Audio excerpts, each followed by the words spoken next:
Rahayu, Rahayu, Rahayu. Saudara-saudaraku, kebenaran itu adalah kepastian. Masa perjanjian alam dalam penyempurnaan warna irodah jagat wiseso adalah kalam yang menjelma Idun Kolosuku.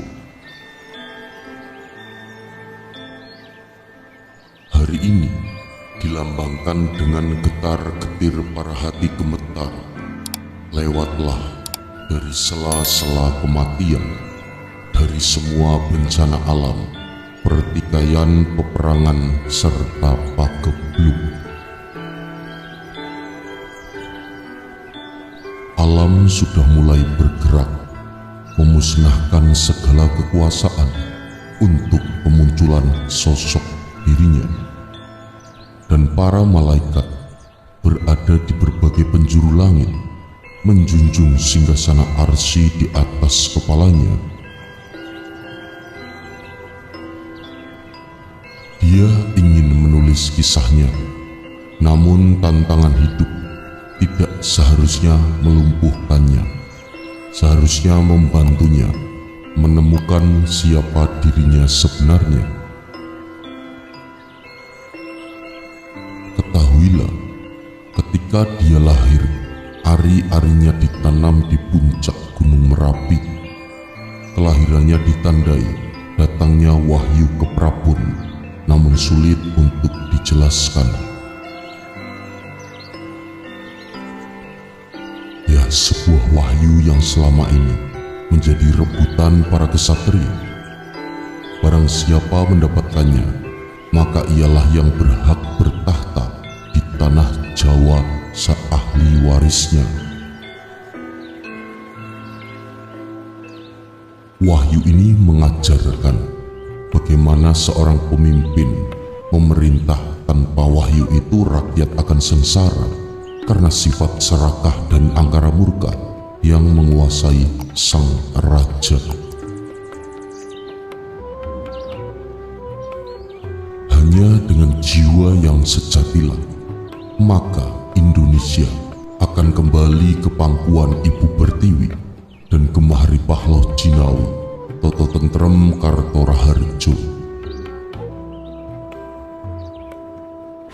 Perjanjian lama telah selesai dan butir perjanjian barunya adalah usainya perjanjian lama. Kita tidak pernah terlalu tua untuk menetapkan tujuan dan memimpikan impian baru. Apa yang kau banggakan di sisimu akan lenyap. Siapa yang mencari dialah yang akan menemukan. Ketika kalian sudah mampu mengendalikan emosimu, kalian menang. Dia sudah datang untuk menancapkan kekuasaan kerajaan Allah Subhanahu wa Ta'ala, menerbitkan matahari pada tempat terbitnya. Gejolak alam akan mereda di seluruh dunia jika bangsa-bangsa tunduk kepada Tuhan. Ya, hanya sang waktu yang akan menjawab dan membuktikan segala sesuatunya. Jadilah manusia terbaik di sisi Allah. Jadilah manusia paling jelek dalam pandangan dirimu. Dan jadilah manusia biasa di hadapan orang lain. Dia sang raja utusan alam yang akan menyatakan kalimah dan kisah sebenarnya. Dia mengetahui apa yang harus dikerjakan dan dilaksanakan. Dia telah memegang jala sutra dewa masuk dalam dirinya, merajut setiap dawai jala sutra dalam iringan keturahan membasuh jagat Sang Yang Tunggal. Dia berjalan di atas titian serabut putih di belah 7, berjalan di atas awan di dalam kegelapan malam, di dalam lorongnya waktu.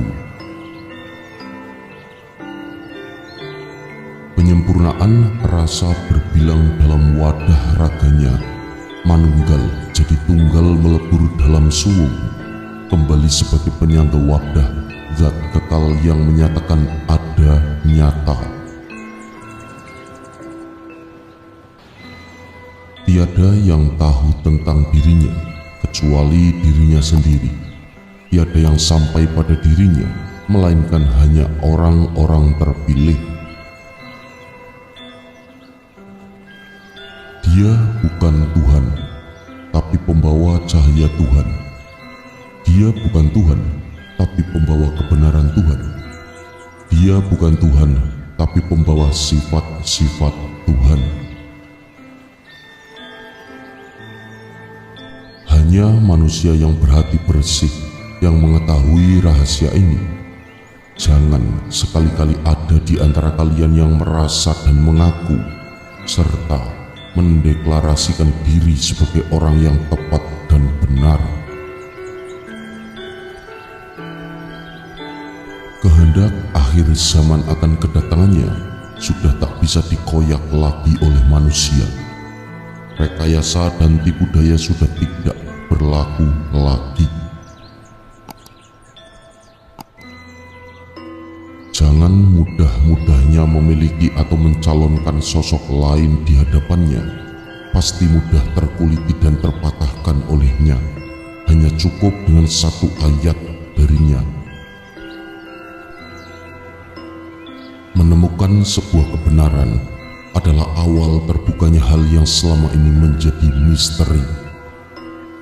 Hal inilah yang akan menjadi penopang kesadaran bersama dalam merubah sesuatu ke arah yang lebih baik. Kobarkan api yang ada dalam tubuhmu untuk kalian jadikan tekad, tapi jangan sampai membakar nurani dan sekitar kalian.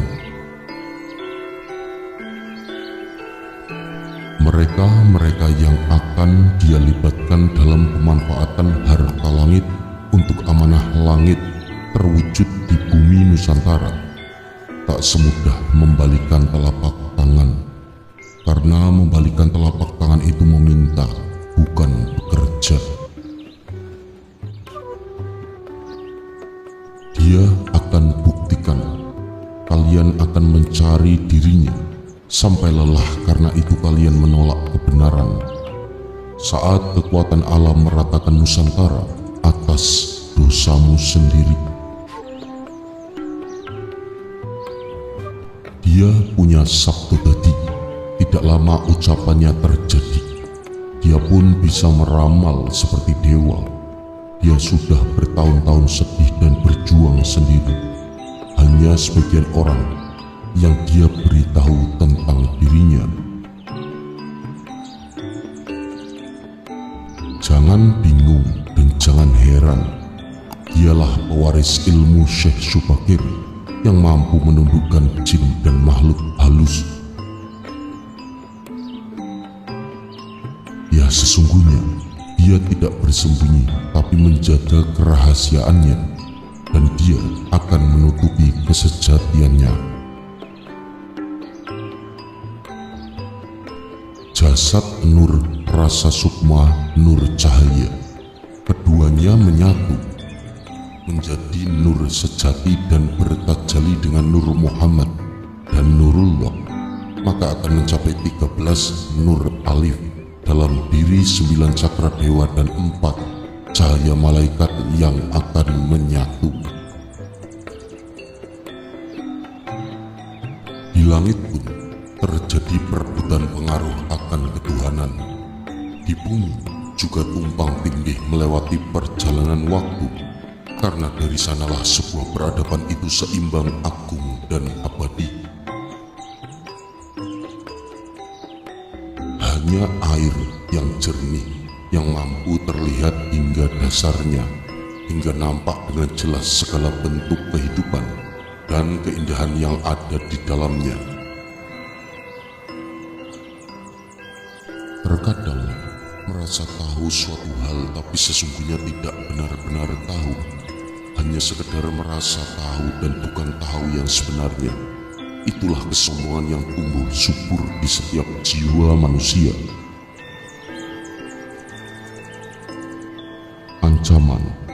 Ancaman yang nyata sebenarnya bukan pada saat Dajjal mulai berpikir seperti manusia, tetapi ketika manusia mulai berpikir seperti Dajjal. Musa alaihissalam pun gagal saat berburu kepada Khidir alaihissalam tentang ilmu hakikat, di mana saat itu Musa lebih banyak menggunakan lidahnya ketimbang menggunakan mata dan telinganya. Sang Maha Pencipta lebih tahu apa yang sesungguhnya tersembunyi di sudut relung kolbu. Dia di antara hitam dan putih, satu wujud hidup nyata siang serta malam, jasad bayangan selagi ada cahaya, ada bayangan diri, dan hanya alam yang mampu untuk memahaminya seiring perjalanan waktu. Diri kita akan semakin menyadari bahwa banyak keindahan yang nampak oleh netra tak selamanya asli. Banyak trik dan lika-liku yang terkadang membuat takjub dan terheran-heran sendiri. Matur sembah nuwun saudara-saudaraku telah menyimak. Mugi rahayu sagung dumadi.